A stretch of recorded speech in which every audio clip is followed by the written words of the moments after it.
지난주에 설명을 들으셨지만 역대상 1장부터 9장은요 어떠한 별명이 붙어있는 성경장이냐면요 성경의 수면제다 라는 별명이 붙어 있습니다. 왜 그런지 저번주에 기억나시죠? 족보가 나오고 약 500명의 이름들이 생소한 이름들이 나오기 때문입니다. 그래서 오늘은요 혹시 조셔도 여러분들 잘못이 아닙니다. 성경의 수면제라고 불리는 역대상 1장부터 9장 중에 오늘 2장부터 4장 또 계속해서 진도를 나가보도록 하겠습니다. 지난주를 잠깐 돌아보면서 시작하도록 하겠습니다. 역대상은 족보로 시작하죠. 바벨론에서 포로로 생활하던 유다 백성들이 70년 만에 예루살렘으로 돌아왔습니다. 하지만 여전히 형편은 극적으로 나아지지 않고 여전히 그들의 삶에 많은 고난이 있었습니다. 그들은 돌아가면 이렇게 아주 화려한 극적인 변화가 있을 줄 알았는데 여전히 페르시아 바사 제국의 속국이었고 또 성전을 재건했는데 성전을 재건만 하면 솔로몬의 성전에 임했던 하나님의 영광이 임할 줄 알았는데 안타깝게도 그런 일은 일어나지 않았습니다. 그래서 백성들이 실망을 했을 것이 상상이 되고요. 또 이제 예루살렘에 정착하고 먹고 살고 생존에 급급했기 때문에 그들의 부르심대로 하나님의 백성답게 사는 것이 결코 쉽지는 않았습니다. 그래서 하나님의 백성으로서의 이스라엘 민족으로서의 정체성이 흔들렸고 예전에 이스라엘에 다윗 왕이 다스리던 솔로몬 왕이 다스리던 이스라엘의 영광이 회복되는 것은 불가능해 보였습니다. 선택받은 민족으로서의 자존감과 긍지는 완전히 사라진 그때에 그들을 격려하기 위해서 역대상이 쓰여졌습니다. 살면서 저희가 꼭 한 번쯤은 해봤을 법한 고민과 질문이 있습니다. 그것은 바로 나는 어디로부터 와서 어디로 가는가? 나는 누구인가? 라고 하는 질문은요, 모두가 죽기 전에 꼭 한 번 하셨을 고민입니다. 근데 그들이 지금 예루살렘에 돌아와서 실망하고 자존감이 낮아져 있는 그들이 역대상의 족보를 보면서 저희에게는 지루하지만 그들은 보면서 아 맞아 내가 아브라함의 자손이지 다윗의 자손이지 그렇게 그들의 정체성을 기억할 수 있을 것입니다. 제가 어릴 때요 저희 아버지가 묘에 데려가셨던 것이 묘가 아니라 박물관 같은 데 데려가셨던 거 기억나요. 혹시 여러분 맹사성이라고 들어봤나요? 한국을 빛낸 100명의 위인들의 그 노래에도 나오는 황희정승 맹사성이 저희 몇 대 할아버지시래요. 저는 별로 관심이 없었는데 아버지가 꼭 거기 데려가셔서 넌 네가 누구인지 잊지 말아야 된다. 너는 맹사성의 14대인가 24대인가 아무튼 그래서 제 어린 마음에 크게는 아니지만 조금이라도 내가 그냥 괜찮은 집안 사람이구나 라고 이렇게 기분이 좋았던 기억이 납니다. 사실 별로 관심이 없었지만 그렇게 내가 어떤 집안 사람인지 나의 뿌리를 기억할 때 이렇게 자존감이 높아지고 긍지가 생기는 일들이 있습니다. 그래서 1장에 기억하시면 저번 주 거를 잠깐 돌아보면 아담으로부터 시작해서 하나님의 형상대로 창조된 아담으로부터 시작해서 또 아브라함의 계보가 나오죠. 믿음의 조상 아브라함의 계보를 보면서 내가 맞아. 난 믿음의 조상 아브라함의 후손이지. 그렇게 생각했을 것이고 또 노아의 계보도 나왔죠. 당대에 완전했던 자. 하나님을 의롭게 섬겼던 자. 그래서 난 노아의 후손이지. 또 이렇게 회복이 됐을 것 같고 야곱의 자손의 족보도 나왔던 거 기억하시죠? 야곱이라고 이름이 안 돼 있고 의도적으로 역대기 저자가 뭐라고 기록했지? 야곱의 이름 대신에 하나님이 새롭게 주신 이스라엘 이라는 이름을 주셔서 나는 하나님의 백성이지 하나님이 다스리는 민족이지 라고 그렇게 상기시켜주는 게 역대기의 족보의 목적이었습니다. 그래서 나를 지으신 분이 하나님, 나를 부르신 분이 하나님이구나, 나는 그런 존재구나 라고 유대 민족은 역대상을 읽으면서 느꼈을 것입니다. 그래서 오늘 2장에서는요, 2장이 어떻게 시작되냐면요, 말씀 다 읽진 않겠습니다.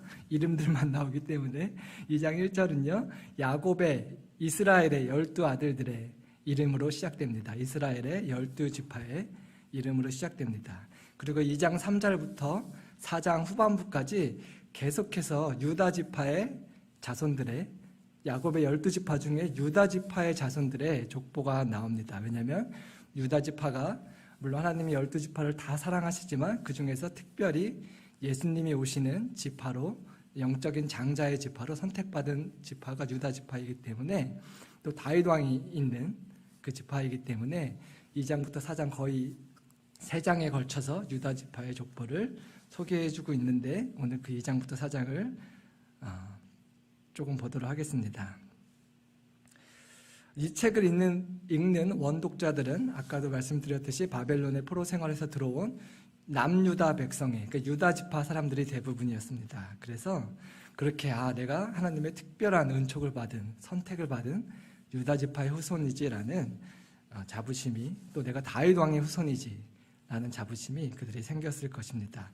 저희도 어떤 면에서는 유다 지파와 같은 사람들입니다. 왜냐하면 지금 포로 생활에서 돌아와서 거대한 세상 가운데 낙심되고 위축된 유다 지파처럼 저희도 원래 저희의 정체성은 하나님의 자녀이고 하나님의 백성이지만 이 세상 가운데서 살다 보면 거대한 세상 앞에 기가 죽고 낙심되고 저희 정체성을, 또 저희의 부르심을 잊어버리고 살 때가 많기 때문입니다. 유다 지파 백성들처럼 하나님을 믿기만 하면, 하나님의 말씀에 순종만 하면, 예루살렘으로 돌아와서 성전을 짓기만 하면 만사 형통할 줄 알았는데, 여전히 그들의 삶에는 어려움이 있었고 고난이 있었고, 또 하나님의 뜻대로 이 세상을 살아나가는 저희의 삶 가운데도 여전히 어려움이 있기 때문에 저희는 이 세상을 살면서 자존감이 낮아지고 믿음이 약해질 때가 있습니다. 하나님의 부르심을 잊고 살아갈 때가 많이 있습니다. 그럴 때 유다 지파 사람들이 자기네들의 족보를 보고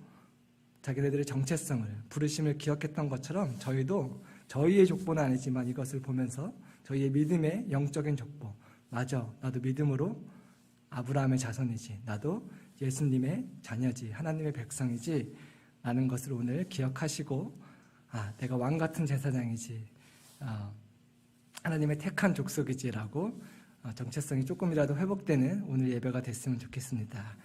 그래서 이번 주일날 저희가 생일 축하를 하면서 어떤 가사의 축복성으로 축복성을 해주었죠? 서로 너는 택한 족속이요 왕같은 제사장이요. 그렇게 서로의 눈을 바라면서 축복할 때 잊고 있었던 우리 안에 정체성이 회복되면서 이렇게 눈물을 흘리시는 모습을 이번 주일날도 봤습니다. 그래서 옆에 계신 분에게 좀 저희가 격려해 줄까요? 여러분은 택하신 족속이요 왕같은 제사장이십니다 하고 좀 격려의 인사말을 좀 해보겠습니다.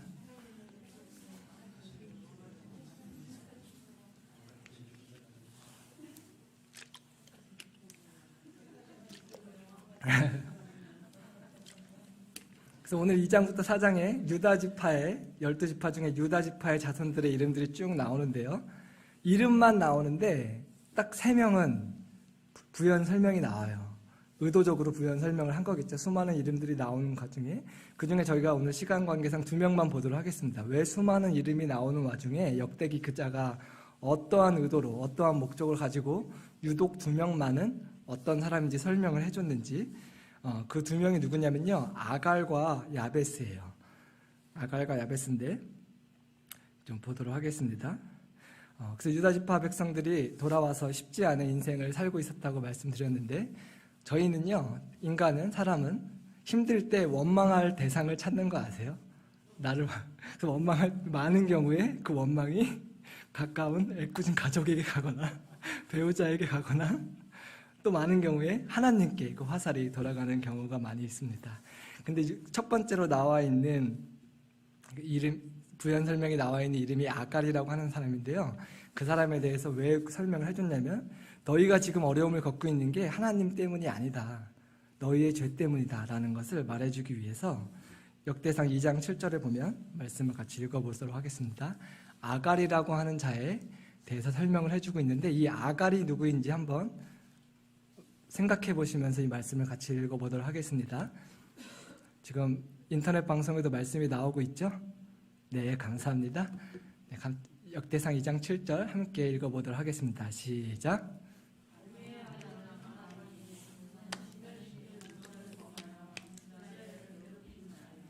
자, 퀴즈를 내겠습니다. 아갈이라고 하는 이름은 굉장히 생소하고 들어본 적 없는 이름이지만 뒤에 부연 설명을 보면 아갈이 누구인 것 같으세요? 여호수아 때 이스라엘 민족이 가나안 정복 전쟁을 할 때 여리고성을 이기고 아이성 전쟁을 앞두고 아갈이 아니라 누구였죠? 아간이라고 하는 자가 하나님이 진멸하라고 하는 물건을 이렇게 빼돌렸다가 그 죄 때문에, 그 한 사람의 죄 때문에 이스라엘이 아이성 전투에서 패배하는 그런 일이 있었습니다. 근데 왜 아갈이라고 하는 사람의 이름을, 아간이라고 하는 사람의 이름을 역대기 기자는 아갈이라고 기록했을까요? 좀 이따 답을 말씀드리겠습니다. 그래서 아갈이라고 하는 사람에 대해, 아간이라고 하는 사람이 어떠한 일을 했는지 말씀을 같이 읽어보겠습니다. 여호수아서 22장 20절입니다. 시작.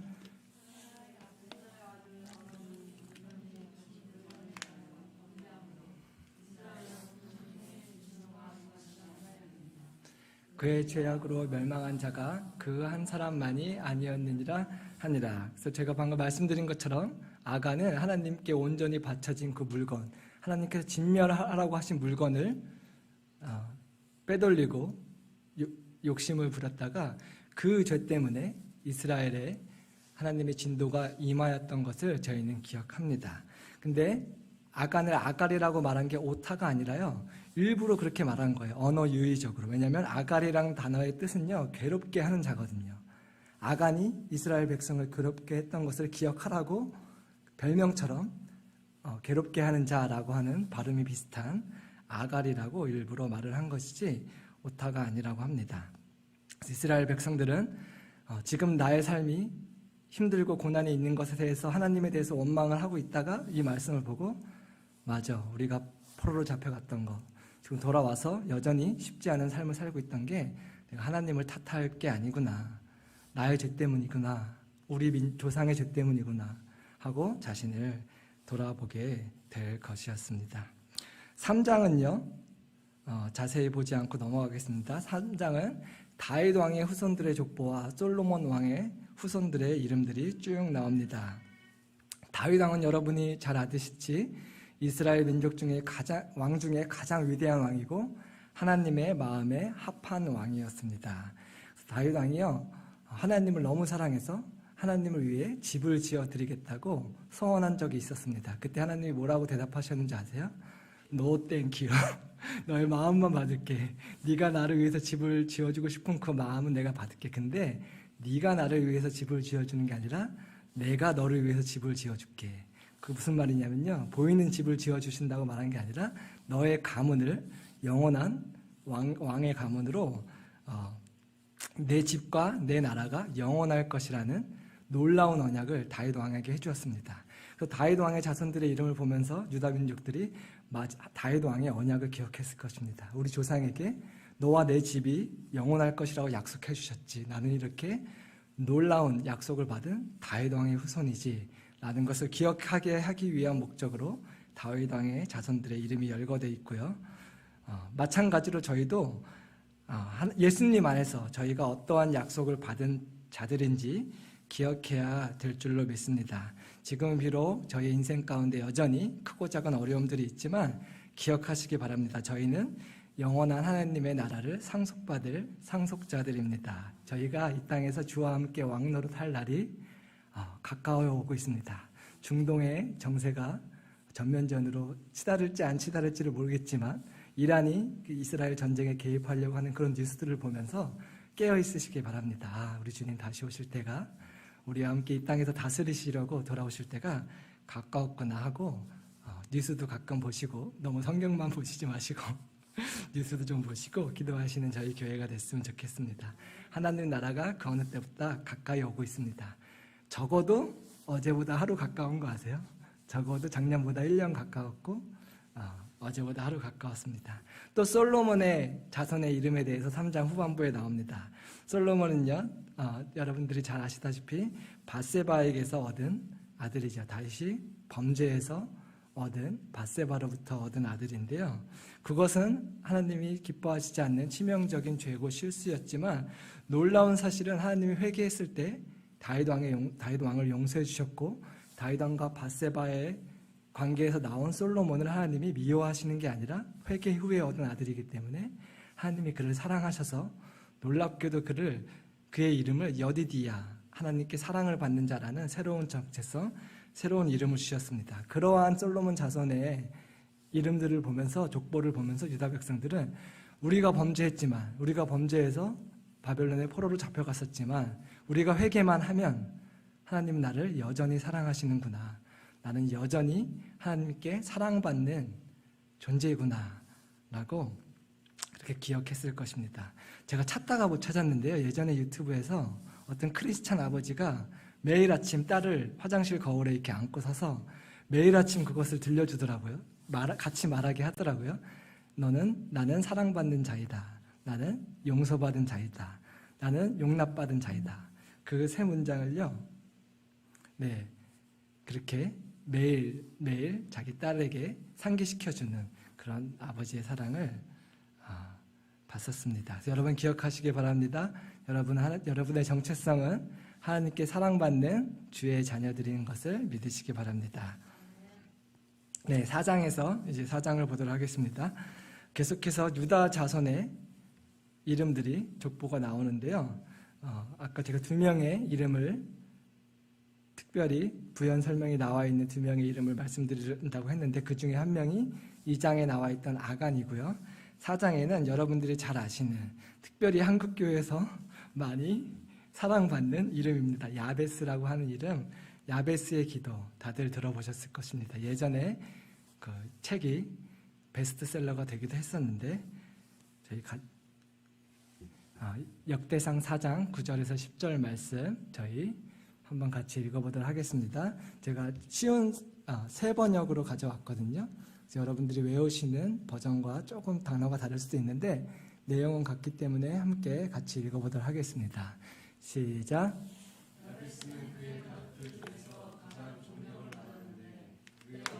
고통을 겪으면서 낳은 아들이라고 하여 그의 이름을 야베스라고 불렀다. 야베스가 이스라엘 하나님께 나에게 복의 복을 더해 주시고 내 영토를 넓혀 주시고 주님의 손으로 나를 도우시어 불행을 막아 주시고 고통을 받지 않게 하여 주옵소서 하고 간구하였더니 하나님께서 그가 간구하여 주셨다. 아멘. 그래서 복을 달라고 하나님께 간구했고 또 그 복을 받은 야베스의 기도는요, 한국교회 성도님들이 굉장히 사랑하는 기도문인데 때때로 이 기도가 기복신앙적인 기도라고 좀 저평가되기도 합니다. 근데 과연 기복신앙적인 기도인지 아닌지 저희가 좀 살펴보기 원합니다. 야베스라는 이름이 굉장히 사랑받지만요, 사실 그 이름의 뜻 자체는 좋은 뜻이 아닙니다. 야베스라고 하는 그 단어의 뜻은요, 고통 혹은 슬픔입니다. 왜 그렇게 지었냐면요, 세 번역이 잘 번역해주고 있는데 어머니가 고통 가운데, 저기 뒷부분에 있습니다. 윗부분에, 두 번째 줄에 그의 어머니가 고통을 겪으면서 낳은 아들이라서 그 이름을 야베스라고 지었습니다. 도대체 저는 좀 이해가 되지 않더라고요. 얼마나 큰 고통을 겪었길래 친어머니가 자기 아들의 이름을 고통 혹은 슬픔이란 뜻의 이름이라고 지었는지. 저희 YM의 강사님 목사님 중에도 한 분이 성함이 빌 페인이세요. 그래서 저는 페인인 줄 알고 깜짝 놀랐는데 다행히 스펠링이 다르더라고요.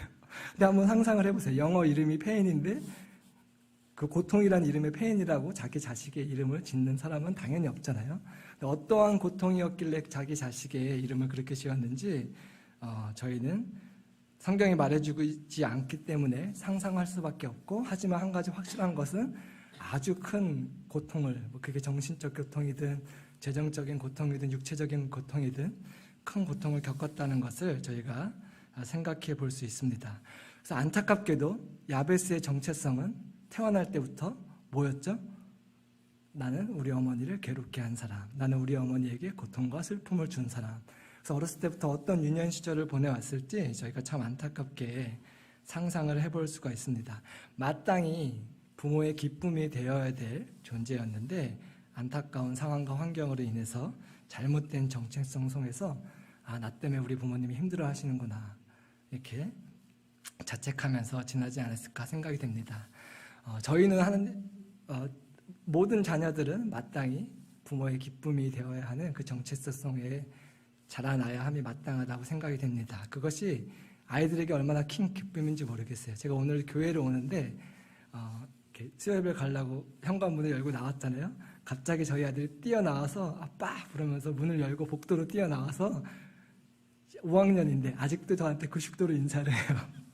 90도로 왜 인사를 하는지 아세요? 그럼 그걸 제가 보고 기분 좋아하잖아요. 제가 기분 좋아하는 걸 보고 얘는 또 기뻐해서 막 방방 뛰면서 들어가더라고요. 그래서 모든 아이들은 아버지가 나 때문에 기뻐하는 걸 보고 자존감이 높아지고 나의 정체성을 확인하고 그렇게 됩니다. 그래서 집에서 자녀들 많이 기뻐해 주시는 여러분들이 됐으면 좋겠습니다. 근데 야베스는 그렇게 잘하지 못했다고 했죠. 그래서 야베스가 너무 괴로워서 상한 마음에 어떻게 기도했냐면, 이제 야베스의 기도가 조금 이해가 되시나요? 그냥 단순히 물질적인 복을 구한 게 아니라 넓은 땅을 달라고 땅 부자가 되게 해달라고 기도한 게 아니라 고통을 받지 않게 해주세요. 이렇게 너무 괴로웠기 때문에 그렇게 기도했습니다. 근데 이 고통을 받지 않게 해주시오라는 그 표현도 조금 한국 성경에는 아쉽게 번역된 것 같아요. 그래서 제가 또 가장 잘 번역된 성경 번역본 중에 하나라고 많은 사람들이 인정하는 그 킹제임스에서는 어떻게 번역됐는지 영어로 한번 찾아왔습니다. 뉴 킹제임스 버전인데요. 뒤에 맨 첫 줄과 맨 마지막 줄만 봐보세요. 하나님 저를 축복해 주세요. 왜냐면 that I may not cause pain. 내가 고통받지 않기 위해서 나를 축복해 주세요. 이게 아니라 영어 성경의 뉘앙스는 뭐죠? 내가 고통받지 않기 위해서가 아니라 내가 고통을 유발하는 자가 되지 않게. 내가 어렸을 때부터 나 때문에 부모님이 힘들어하셨고 괴로워하셨는데 더 이상 이렇게 살기 싫습니다. 고통 유발자로, 분노 유발자로, 슬픔 유발자로 살기 싫습니다. 저로 하여금 복을 주셔서, 이기적인 기도가 아니에요. 나를 복을 주셔서 다른 사람을 괴롭게 하는 사람이 아니라 다른 사람을 기쁘게 하는 축복의 통로로 그렇게 살고 싶습니다 라고 기도했던 것이 아닌가. 킹제임스 성경을 보면 그런 뉘앙스로 번역이 되고 있습니다. 이렇게 보면은, 이 버전을 보면 결코 기복신앙적인 물질적인 복을 구하는 기도가 아니었습니다. 이것이 저와 여러분이 복을 구하는 기도를 해야 되는 이유인 줄로 믿습니다. 그 복 자체가 목적이 아니라요. 왜 저희가 하나님께 복을 구해야 되냐면 나만 잘 먹고 잘 살기 위해서가 아니라, 나만 행복하기 위해서가 아니라 저희의 정체성은 축복의 통로, 복의 근원, 아브라함에게 주셨던 복처럼 하나님이 주신 그 사랑, 하나님의 사랑을, 그 예수님의 복음을 흘려보내는 것이 저와 여러분의 정체성이기 때문입니다. 아브라함에게 주셨던 그 정체성, 저희의 정체성이기도 한데 같이 한번 읽어보도록 하겠습니다. 창세기 12장 2절에서 3절 말씀입니다. 그래서 이것이 나의 정체성이지 라고 기억하는 마음으로 같이 한번 읽어보도록 하겠습니다. 시작.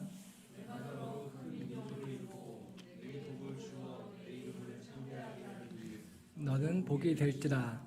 너를 축복하는 자에게는 내가 복을 내리고 너를 저주하는 자에게는 내가 저주하리니 땅의 족속이 너로 말미암아 복을 얻을 것이라 하신지라. 아멘. 이러한 목적으로 내가 나만 복받기를 원하는 마음이 아니라 나의 정체성대로, 아브라함을 축복하신 그 정체성대로 나를 통해서 다른 사람들이 복받기 원하는 마음, 나를 통해서 내가 더 많은 사람들을 섬기고 사랑을 흘려보내는, 축복을 흘려보기를 원하는 마음으로, 그 사랑을 베풀기 원하는 마음으로 복을 구하는 것은 결코 기복신앙적인 기도가 아니라 하나님이 기뻐하시는 기도인 줄로 믿으시기 바랍니다. 그래서 야베스의 기도는 저 수준 낮은 기도야, 기복신앙인 사람들이나 하는 기도야 라고 생각하지 않으셔도 되고, 오늘 개인기도 시간에 여러분 마음껏 복을 구하십시오. 하지만 그 복 자체가 목적이 되면 기복신앙이지만, 하나님 제게 복을 주셔서 제가 제 주변 사람들에게 축복의 통로로, 하나님의 사랑과 예수님을 전하는 통로로 저를 사용해 주시옵소서 하고 복을 구하는 기도를 좀 하는 개인 기도를 오늘 좀 했으면 좋겠습니다.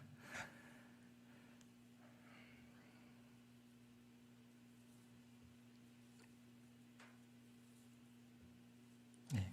이사야 선지자도 이스라엘 정체성이 회복될 것에 대해서 62장 4절에서 이렇게 말해주고 있습니다. 같이 한번 저희가 읽어보도록 하겠습니다. 시작.